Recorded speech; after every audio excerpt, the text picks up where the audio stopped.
নমস্কাৰ বন্ধু বান্ধৱীসকল, ইয়াত এটা প্ৰব্লেম দিয়া আছে a to the power 4 minus a square minus 1 is equal to 0, a to the power 4 minus 4 a to the power 6 ৰ ভ্যালুটো উলিয়াব লাগে। কেনেকৈ উলিয়াম? ইয়াত a to the power 4 minus a square লিখি 1 to ৰাইট সাইডে আনিলে আমি 1 পালো, তো এইটো a বুলি ক'লো। আৰু এতিয়া আমি যদি এইটোক a to the power 4 cube minus a square whole cube করো, এইটো হল a cube minus b cube. আৰু a cube minus b cube তো জানো a মাইনাস b, a জায়গাত a to the power 4, b জায়গাত a স্কোয়ার আছে, a minus b whole cube plus thrice ab, thrice a means a to the power 4, b means a square আৰু a minus b,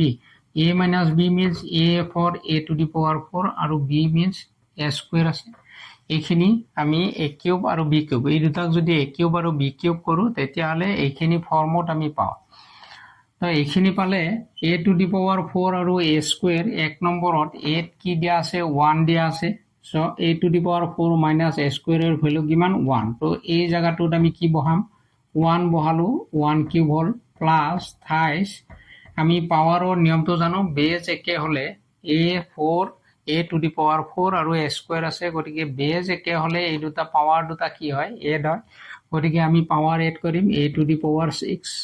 a to the power 4 minus a square, a to the power 4 minus a স্কোয়ারের value 1 দিয়া আছে, গতিকে ইয়াত আমি 1 put কৰিম, তো 1 put কৰিলো। এইখিনি পালো 1 cube plus 3 a to the power 6 পালো। ইপিনে কি আছে আমাৰ a to the power 12 minus a to the power 6,